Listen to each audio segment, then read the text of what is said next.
ತಮ್ಮೆಲ್ಲರಲ್ಲಿ ಪ್ರಣಾಮಗಳು. ನಮ್ಮ ಬದುಕು ಒಂದು ಯಾತ್ರೆ.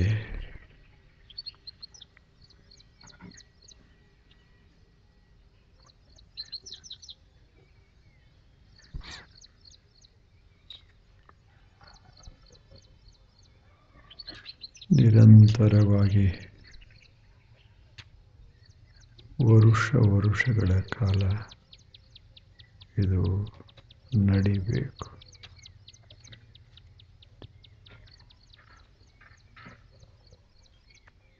ನಮ್ಮ ಮಾರ್ಗ, ನಮ್ಮ ಗುರಿ ಇವು ಸ್ಪಷ್ಟವಾಗಿ ಇರಬೇಕು. ಅಂದರೆ ನಮ್ಮ ಯಾತ್ರೆ ಸುರಕ್ಷಿತವಾಗಿ ಮುಗಿತದೆ. ಆದರೆ ಎಷ್ಟೋ ಸಲ ಈ ಜೀವನದ ದಾರಿಯೊಳಗೆ ಕಷ್ಟ ನಷ್ಟಗಳು ಉಂಟಾಗ್ತಾವೆ.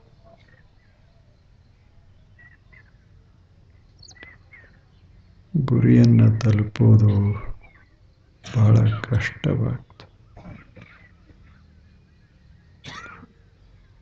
ಮಾರ್ಗ ಚೆನ್ನಾಗಿ ಇತ್ತು ಅಂದರೆ ಪ್ರಯಾಣ ಬಹಳ ಸುಖಕರವಾಗಿರುತ್ತೆ,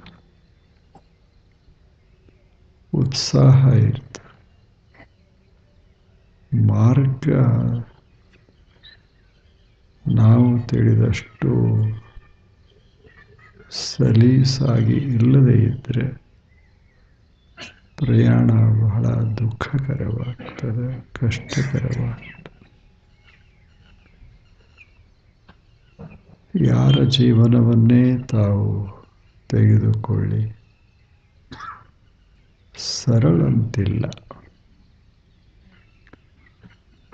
ಏರ ಇಳುವ, ಕಲ್ಲು ಮುಳ್ಳುಗಳು, ದಾರಿ ಅಂದಾಗ ದಾರಿ. ಜೀವನದ ದಾರಿ ಬಹಳ ಅದು ಕಷ್ಟಗಳಿಂದ ಅದು ತುಂಬಿಕೊಂಡೆ. ಅದಕ್ಕೆ ಜಾನಪದರು ಹೇಳ್ತಾರೆ, ಜೀವನವೆಂಬುದು ಮುಳ್ಳಿನ ಹಾಸಿಗೆ. ಹೇಳೋದಿಲ್ಲ, ಹಾಡ್ತಿರ್ತಾರೆ. ಜೀವನವೆಂಬುದು ಮುಳ್ಳಿನ ಹಾಸಿಗೆ, ಕಳ್ಳಿಯ ಹಾಲಿನ ಘನರಸ. ಹಳ್ಳಿಯ ಜಾನಪದ ಇದು ಹಾಡು. ಎಷ್ಟು ಸತ್ಯ ಮಾತನ್ನು ಅವರು ಹೇಳ್ಯಾರ. ಜೀವನ ಅಂದ್ರೆ ಒಂದು ಮುಳ್ಳಿನ ಹಾಸಿಗೆ ಇದ್ದಂಗೆ, ಕಳ್ಳಿಯ ಹಾಲಿನ ಘನ ರಸ ಇದ್ದಂಗೆ.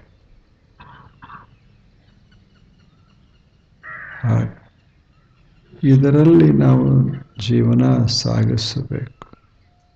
ಇಂಥ ಜೀವನವನ್ನು ನಾವು ಸಾಗಿಸಬೇಕು.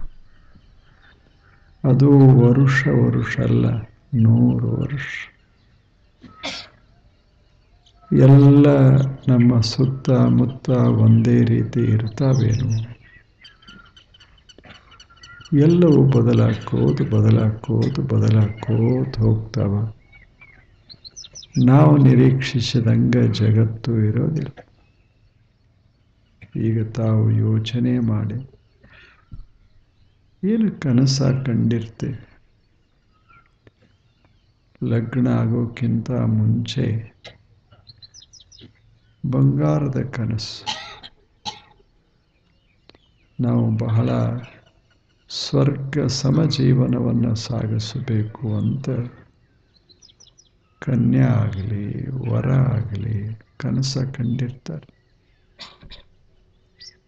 ಹೌದಲ್ಲ ಹೇಳಿ? ನೀವೆಲ್ಲ ಕಂಡವ್ರೆ. ಅದರ ಕನಸಿನಂಗೆ ಆಗಿದೇನು? ಆಗಿದೆ. ಸ್ವಲ್ಪ ಆದಂಗಾಗಿರ್ತದೆ. ಆದರೆ ಅದೇನು ಕನಸದ ಅದು ಪೂರ್ಣ ಇರೋದಿಲ್ಲ.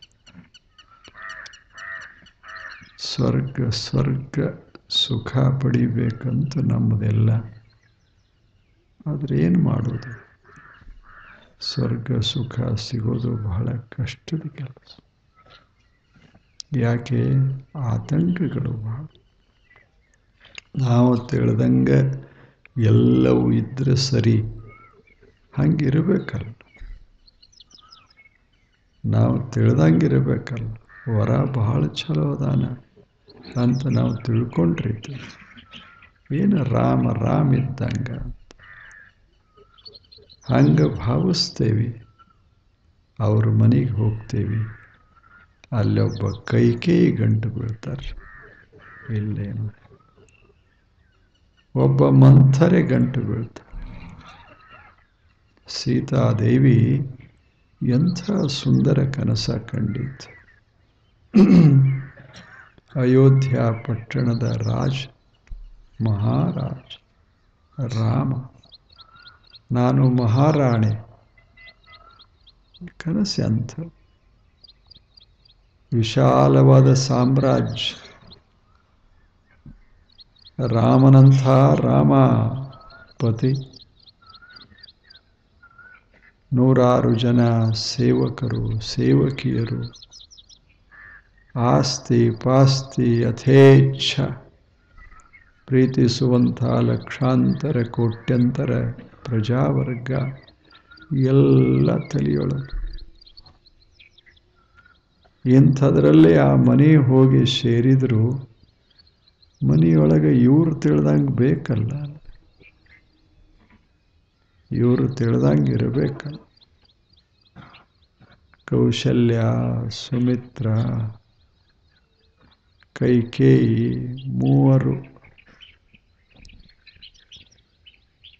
ಒಬ್ಬರ ಹತ್ತಿದ್ರೆ ಹೆಂಗೋ ಆಗ್ತದೆ. 3 ಜನ. ಅದ್ರಾಗ ಕೈಕೇಯಿ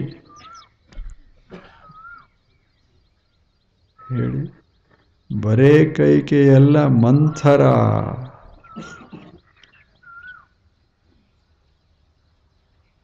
ಎಲ್ಲವನ್ನ ಅಸ್ತವ್ಯಸ್ತಗೊಳಿಸುವ ಯೋಜನೆ ಮಂಥರೆ. ಕೈಕೇಯಿಯ ಆಸೆಗಳು,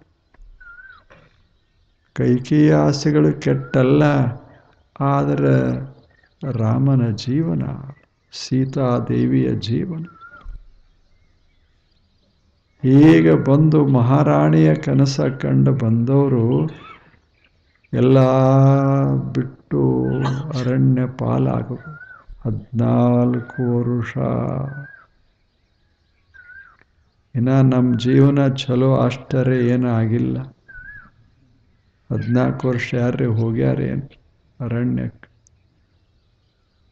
ಎಲ್ಲಿ ಹೋಗಿದ್ದಾರೆ? ಇಲ್ಲೇ ಮುಂಬೈಗೆ ಹೋಗಿರ್ಬೋದು ಅಷ್ಟೇ, ಅರಣ್ಯಕ್ಕೆ ಹೋಗ್ಯಾರೆ. ಆ ದೃಷ್ಟಿಯಿಂದ ನಮ್ಮ ಜೀವನ ಹೋಲಿಸಿದ್ರೆ ನಾವು ಬಹಳ ಸುಖಿಗಳು. ರಾಮಾಯಣ ಯಾಕೆ ಬರೆದಾರಂದ್ರೆ ಓದಲಿ ಜನ, ತಮ್ಮ ಜೀವನ ಕೂಡ ಹೋಲಿಸಿಕೊಳ್ಳಿ. ರಾಮನಷ್ಟು ಕಷ್ಟಂತೂ ಇಲ್ಲಲ್ಲ, ಆನಂದಾಗಿರಬೇಕು ಅಂತ ಬರೆದಾರ. ಎಷ್ಟು ಚಲೋ ಜೀವನ ನಿಮ್ಮದೆಲ್ಲ.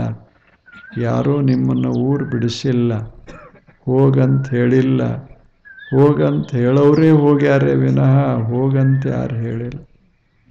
ಎಷ್ಟು ಚೆನ್ನಾಗಿ ಅವ್ರ ಜೀವನ ಇವ್ರ ಜೀವನ ಹೋಲಿಸಿದ್ರೆ ಎಷ್ಟು ಕಷ್ಟ. ಹೋಗಲಿ, 14 ವರ್ಷ ಕಷ್ಟಪಟ್ಟು ಸುಖವಾಗಿ ಬಂದ್ರೇನು ಹೇಳಿ? ಆನಂದವಾಗಿ ಅರಣ್ಯದಾಗಿ ಇರಬಹುದಾಗಿತ್ತು. ಅಲ್ಲಿ ಒಬ್ಬ ರಾವಣ ಗಂಟು ಬಿತ್ತು. ಏನು ವಿಧಿ ಏನೇನು ಮಾಡುತ್ತದೆ, ಜೀವನ ಏನೇನು ಮಾಡಿಸ್ತು, ಎಲ್ಲ ಅಸ್ತವ್ಯಸ್ತ. ನಮ್ಮ ಬಂಗಾರದ ಕನಸುಗಳು ಎಲ್ಲ ಒಡೆದು ಹೋಗಿ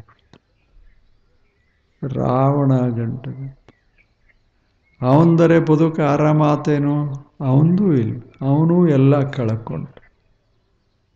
ಎಲ್ಲ ಲಂಕಾ ಸುಟ್ಟೋಯ್ತು, ಪ್ರಜಾವರ್ಗ ಸತ್ತು, ಎಲ್ಲರೂ ಬೈದರು, ಕೊನೆಗೆ ತಾನೂ ಸತ್ತ. ಎಂಥ ವಿಚಿತ್ರ ಜೀವನ ಅಂದ್ರೆ ರಾಮಾಯಣ. ಬದುಕಂದ್ರೆ ರಾಮಾಯಣ. ಬರೇ ದೊಡ್ಡವ್ರ ಬದುಕ ಸಣ್ಣವ್ರ ಬದುಕಲ್ಲ, ಎಲ್ಲರ ಬದುಕು ಹೆಚ್ಚು ಕಡಿಮೆ ಸಣ್ಣ ರಾಮಾಯಣ, ದೊಡ್ಡ ರಾಮಾಯಣ ಅಷ್ಟೆ. ಹೇಳಿ, ಯಾರ್ದರೆ ಹೂವಿನ ಹಾಸಿಗದ ಏನು? ಹೂವಿನ ಹಾಸಿಗದ ಏನು? ಅನುಗಾಲ ಚಿಂತೆ ಜೀವಕ್ಕೆ, ಮನವು ಮಾಧವನಲ್ಲಿ ಬೆರೆವ ತನಕ ಅನುಗಾಲ ಚಿಂತೆ. ಇದ್ದರೂ ಚಿಂತೆ, ಇಲ್ಲದೆ ಇದ್ದರೂ ಚಿಂತೆ. ಎಷ್ಟು ಚಂದ ಹೇಳ. ಈ ಚಿಂತೆದಲ್ಲ, ಇದ ನಮ್ಮ ಪ್ರಯಾಣಕ್ಕೆ ಅಡೆತಡೆ. ನಾವು ನೋಡ್ತಾ ಇದ್ದೇವಲ್ಲ, ವಾಂಛ ಹೆಂಗೆ ಅಡೆತಡೆ ಉಂಟು ಮಾಡ್ತದೆ ಪ್ರಶಾಂತ ಜೀವನವನ್ನು ಸಾಗಿಸೋದಕ್ಕೆ ಮತ್ತು ಸ್ವತಂತ್ರ ಜೀವನವನ್ನು ಸಾಗಿಸೋದಕ್ಕೆ. ಹಾಗ ಇದು ಚಿಂತೆ ನಮ್ಮ ಪ್ರಯಾಣವನ್ನು ಕೆಡಿಸ್ತದೆ. ನಮ್ಮ ಪ್ರಶಾಂತ ಜೀವನವನ್ನು ಸಾಗಿಸುವ ಉದ್ದೇಶ ಈಡೇರೋದಿಲ್ಲ. ಇದು ಇರೋವರೆಗೆ, ಚಿಂತೆ ಇರೋವರೆಗೆ. ಮತ್ತು ಚಿಂತೆ ತನ್ನಷ್ಟಕ್ಕೆ ತಾನೇ ಇಲ್ಲದಾಗ್ತದಂತಲ್ಲ, ಆ ಪರಿಸ್ಥಿತಿ ಹಂಗೆ ಅದಾವೆಲ್ಲರ ಜೀವನದಾಗ. ಅದನ್ನು ತೂಗಿಸಿಕೊಂಡು ಹೋಗಬೇಕಲ್ಲ. ಓದಬೇಕು, ರಾಮಾಯಣ ಓದಬೇಕು, ಮಹಾಭಾರತ ಓದಬೇಕು, ಕೇಳಬೇಕು ಕಥೆಗಳನ್ನು, ಕಲಿಬೇಕು. ಜೀವನದಲ್ಲಿ ಎಲ್ಲ ಬರ್ತಾವ. ರಾವಣರೂ ಇರ್ತಾರೆ ಈ ಜಗತ್ತಿನಾಗ, ಶೂರ್ಪನಖಿಯರೂ ಇರ್ತಾರೆ, ಕೈಕೇಯಿಯವರು ಇರ್ತಾರೆ, ಕೌಶಲ್ಯ ಇರ್ತಾರೆ, ಸುಮಿತ್ರ ಇರ್ತಾರೆ, ದಶರಥ ಇರ್ತಾರೆ. ಎಲ್ಲರೂ ಇರೋದೇ. ಏನೋ ಹಿಂದಕ್ಕೆ ಇದ್ದರೂ ಈಗಿಲ್ಲಂತಲ್ಲ, ಆಗಲೂ ಸರಿ ಈಗಲೂ ಸರಿ, ಎಲ್ಲರೂ ಇರು. ಅಂಥದ್ರಾಗೆ ನಾವು ದಾರಿ ಸಾಗೋದು, ಅಂಥದ್ರಾಗೆ ದಾರಿ ಸಾಗಬೇಕಾಗ್ತದೆ. ಎಷ್ಟು ಕಷ್ಟ ನಷ್ಟ ದೈಹಿಕವಾಗಿ ಬರ್ತಾವ, ಮಾನಸಿಕವಾಗಿ ಬರ್ತಾವ, ಸಾಮಾಜಿಕವಾಗಿ ಬರ್ತಾವ, ಆರ್ಥಿಕವಾಗಿ ಬರ್ತಾವ. ಇವೆಲ್ಲ ಚಿಂತೆಗಳು. ಇಂಥ ಎಲ್ಲ ಚಿಂತೆಗಳ ಮಧ್ಯದಲ್ಲಿ ಮನುಷ್ಯ ಬದುಕನ್ನು ಕಟ್ಟಿಕೋಬೇಕಾಗ್ತದೆ.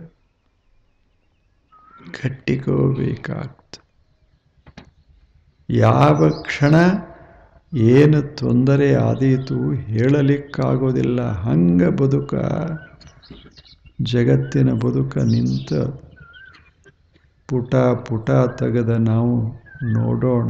ಇತಿಹಾಸದ ಪುಟ ತಿರುವಿದರೆ ಹೇಳಿ, ಒಂದರೆ ಪುಟದಲ್ಲಿ ಬರೇ ಹೂವಿನ ಹಾಸಿಗದ ಏನು? ಯಾವ ಶತಮಾನದ ಪುಟದಲ್ಲಿ ಅದ? ಎಲ್ಲ ಪುಟಗಳಲ್ಲಿ ಏರ ಇಳುವ ಏರ ಇಳುವ ಎಲ್ಲ ಅದ. ಜೀವನಂದರೆ ಹಾಗೆ, ಜಗತ್ತಂದರೆ ಹಾಗೆ. ಇಲ್ಲೇನದ? ಒಂದು ಕಡೆ ನಿರ್ಮಾಣ ಅದ, ಇನ್ನೊಂದು ಕಡೆ ನಾಶ ಅದ. ಬರೇ ಒಂದೇ ಇಲ್ಲ. ಸುಂದರವಾದಂಥ ಶಿಲ್ಪಗಳನ್ನು ನಿರ್ಮಾಣ ಮಾಡೋರು ಅದಾರ, ಅದ್ಭುತ ಶಿಲ್ಪ ನಿರ್ಮಾಣ ಮಾಡೋರು ಅದಾರ. ಇನ್ನೊಂದು ಕಡೆ ಆ ಶಿಲ್ಪಗಳನ್ನು ಒಡೆಯವರು ಅದಾರ, ಇಲ್ಲವೇನು?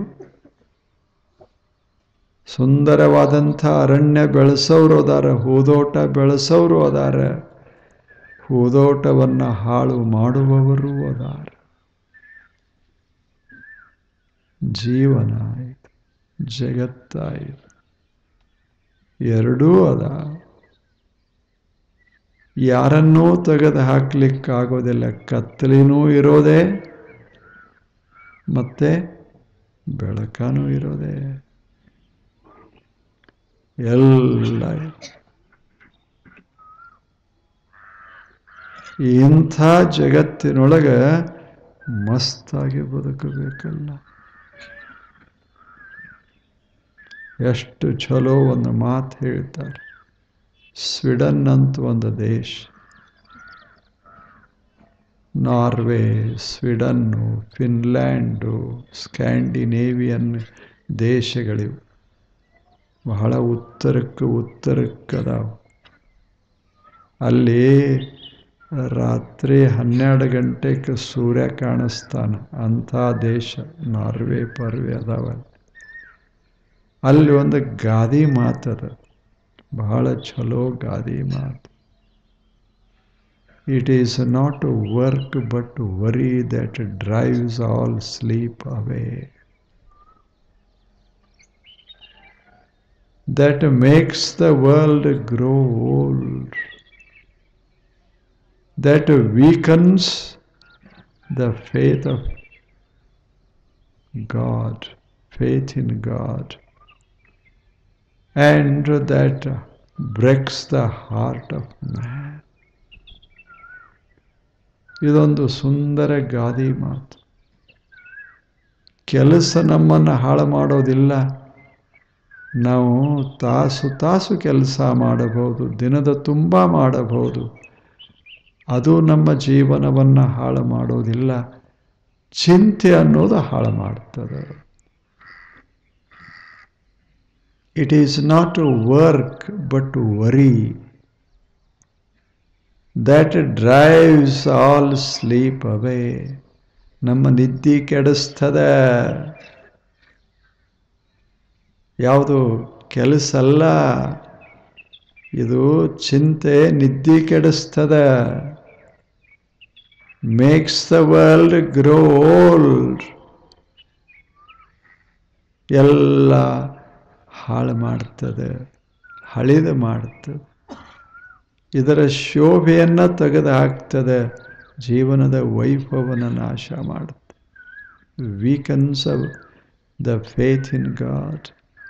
ಏನು ಒಳ್ಳೆಯದರಲ್ಲಿ ನಮ್ಮ ನಂಬಿಕೆ ಇರ್ತದೆ, ಆ ನಂಬಿಕೆಯನ್ನು ಕೆಡಿಸಿಬಿಡ್ತದೆ. ಅಷ್ಟೇ ಅಲ್ಲ, ಎದೆ ಒಡಿಸ್ತದೆ. ಯಾವುದು? ಚಿಂತೆ. ಎಷ್ಟು ಚಲೋ ಗಾದಿ ಮಾತು. ಚಿಂತೆ ಇದೆ, ಇದು ಬದುಕನ್ನೆಲ್ಲ ಹದಗೆಡಿಸ್ತದೆ. ನಮ್ದೇನು ಒಂದು ಗುರಿ ಅದ, ಶಾಂತಿಯನ್ನು ಪಡಿಬೇಕು ಅಂತ, ಸತ್ಯವನ್ನು ಅರಿಯಬೇಕು. ಆ ಬಳಿಕ ಸುಂದರವಾದ ಸ್ವತಂತ್ರ ಜೀವನವನ್ನು ಸಾಗಿಸಬೇಕಂತ ನಮ್ಮ ಕನಸದ, ಉದ್ದೇಶದ. ಅದಕ್ಕೆ ಅಡೆತಡೆ ಅಂದ್ರೆ ಈ ಚಿಂತೆ. ಇದು ಚಿಂತೆ. ಇದು ಯಾವ ದೇಶದಲ್ಲಿ ಇಲ್ಲ ಅಂತಲ್ಲ. ಅಮೇರಿಕನ್ನರಿಗೂ ಚಿಂತೆ ಅದ, ಭಾರತೀಯರಿಗೂ ಚಿಂತೆ ಅದ. ಅವ್ರಿಗೆ ತಮ್ಮ ದೇಶ ಬೆಳೆಸಬೇಕಂತ ಅವರಿಗೆ ಚಿಂತೆ. ನಾವು ಬಿಡಬಾರದು ಅವ್ರ ಕೆಲಸಗಳು ಅಂತ ನಮಗೆ ಚಿಂತೆ. ಎಷ್ಟು ಸಮಸ್ಯೆ ಅದ, ಎಷ್ಟು ಸಮಸ್ಯೆ. ದೇಶಕ್ಕೆ ಚಿಂತಿರುವಾಗ ಇನ್ನು ವ್ಯಕ್ತಿಯ ಜೀವನದಲ್ಲಿ ಎಷ್ಟಿರಬೇಡ. ಇವೆಲ್ಲ ಚಿಂತೆ. ನಿಶ್ಚಿಂತ ಯಾರದಾರ ಹೇಳಿ? ಇಂಥ ಚಿಂತೆ ನಮ್ಮ ಪ್ರಗತಿಗೆ ಆತಂಕ ಉಂಟು ಮಾಡ್ತದೆ. ನಮ್ಮ ಇಚ್ಛೆಗಳನ್ನು ಪೂರೈಸೋದು ಕಷ್ಟವಾಗ್ತದೆ. ಶಾಂತಿಯ ಜೀವನ ಸಾಗಿಸೋದು ಬಹಳ ಕಷ್ಟವಾಗ್ತದೆ. ಇದು ಚಿಂತೆ. ಇದು ಎಲ್ಲ ಕಡೆ ಅದ. ಬರೇ ನಮ್ಮಲ್ಲಷ್ಟೇ ಅಂತಲ್ಲ, ಬಡವರ ಮನ್ಯಾಗಂತಲ್ಲ, ಅದೇ ರಾಜ ಮಹಾರಾಜರ ಮನೆಯೊಳಗೂ ಇದ ನಡೆದಿರ್ತದೆ. ದೊಡ್ಡವ್ರಿಗೆ ದೊಡ್ಡ ಚಿಂತೆ ಇರ್ತದೆ, ಸಣ್ಣವ್ರಿಗೆ ಸಣ್ಣ ಚಿಂತೆ ಇರ್ತದೆ. ಇನ್ನು ಸಣ್ಣವ್ ಸ್ವಲ್ಪ ಮೈ ಜಾಡಿಸಿ ನಕ್ಕೋತ ಹೋಗಬಹುದು, ದೊಡ್ಡವ್ರು ಹೋಗುವುದಿಲ್ಲ. ಈಗ ಇಲ್ಲೇ ತಗೊಳ್ಳಿ, ನಾವು 4 ಜನ ಕೂತಿರ್ತೇವೆ, ಎಲ್ಲರೂ ದೊಡ್ಡವ್ರಂತ ಇಟ್ಕೊಳ್ಳಿ. ವೇದಿಕೆಯ ಮೇಲೆ ಒಬ್ಬ ಸಣ್ಣ ಮನುಷ್ಯನ ತಂದು ಕೂಡಿಸಿರ್ತಾರೆ ದಂಡಿಗೆ. ಅವನು ಎಬ್ಸಿದ್ರೆ ಅವನ ನಕ್ಕೋ ತಿಳಿದು ಹೋಗಿಬಿಡ್ತಾನೆ, ತಲೆಗೆ ಹಾಕೊಳ್ಳೋದಿಲ್ಲ. ಈ 4 ಮಂದಿಯೊಳಗೆ ಒಬ್ಬನ ಇಳಿಸಿದ್ರೆ ನನಗೆ ಅಪಮಾನ ಆತು ಅನ್ನೋದಿಲ್ಲ. ಅಪಮಾನ ಮಾಡಿದ್ರು ಕರಿಬೇಕಾಗಿತ್ತು, ಇಳಿಸ್ಬೇಕಾಗ. ಇದನ್ನು ಹಂಗೆ ಬಿಡೋದಿಲ್ಲ ಅಂತ. ಈಗ 7 ಆಯ್ತು, ನಾಳೆ ಬನ್ನಿ. ನಮಸ್ಕಾರ.